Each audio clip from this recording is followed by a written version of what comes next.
Bienvenue sur le podcast du site media24.fr, le média indépendant d'information sur l'économie, l'environnement et les sciences. Je suis la journaliste et animatrice de ce podcast. Et bonjour, ravi d'être là pour discuter science et technologie. Aujourd'hui, on va s'intéresser à une innovation qui vient des États-Unis. Ça pourrait vraiment faire bouger les lignes dans le secteur du nucléaire. Ah oui? Oui, une pompe d'un nouveau genre, sans aucune pièce mobile.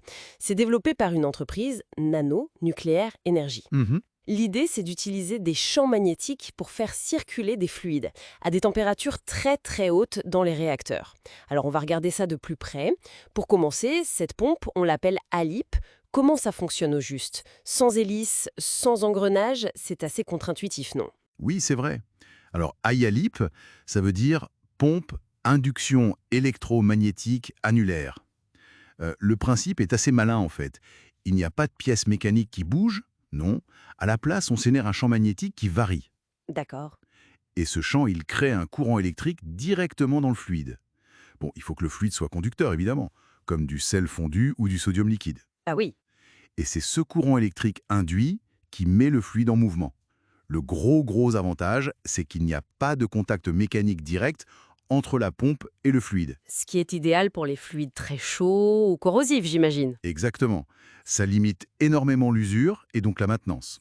C'est vraiment un plus dans des conditions, disons, extrêmes. D'accord. Donc c'est le magnétisme qui prend le relais de la mécanique et pourquoi c'est si pertinent pour les réacteurs nucléaires de nouvelle génération, la fameuse génération 4. Justement, ces réacteurs de génération 4, ils sont conçus spécifiquement pour utiliser ce genre de fluide. Des sels fondus, des métaux liquides, Mhm. comme caloporteurs. Et on part de températures très élevées, souvent au-delà de 600 degrés Celsius. Ah oui, quand même. Voilà.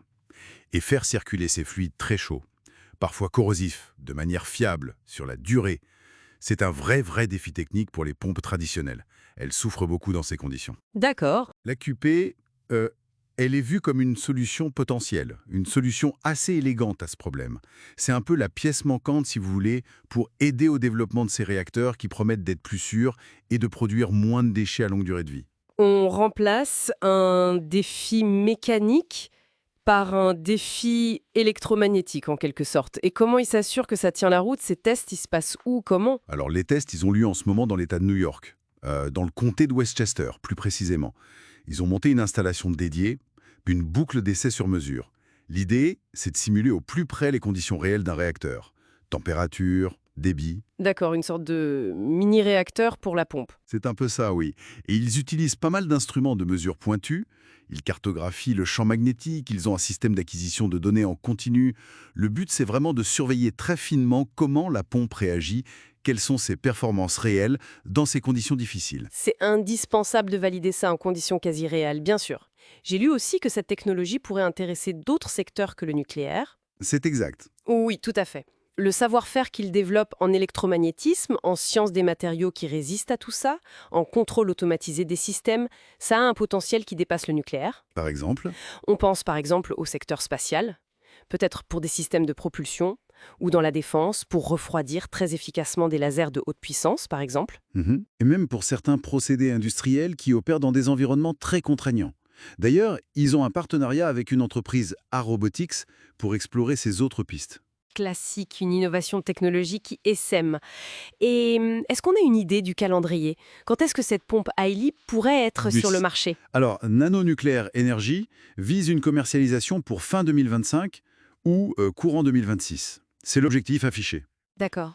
D'ici là, ils ont un programme de test assez dense.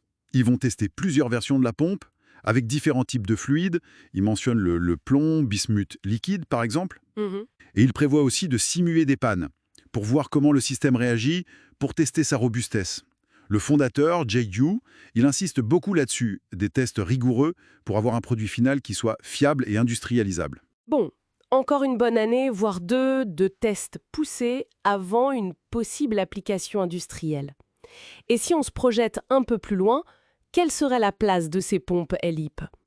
La vision à long terme, c'est qu'elles deviennent un peu un standard, notamment pour les petits réacteurs modulaires, les fameux SMR, qui utilisent souvent des sels fondus. Ah oui. Leur compacité, leur robustesse, pas de pièces d'usure, c'est un avantage énorme.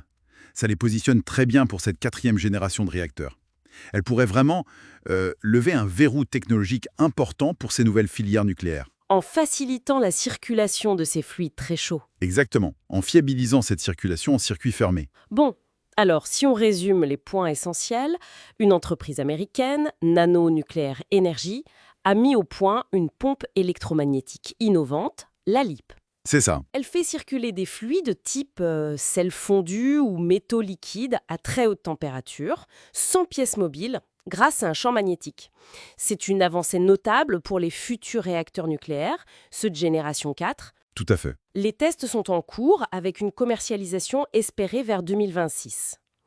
Et il y a aussi un potentiel pour d'autres secteurs comme le spatial ou la défense. Voilà, c'est une très bonne synthèse. Ça montre bien comment, en maîtrisant des phénomènes physiques, comme l'électromagnétisme, on peut trouver des solutions pour des conditions vraiment extrêmes. Et ça ouvre des perspectives pour l'énergie, mais aussi pour l'industrie de pointe. Et ça soulève une question intéressante.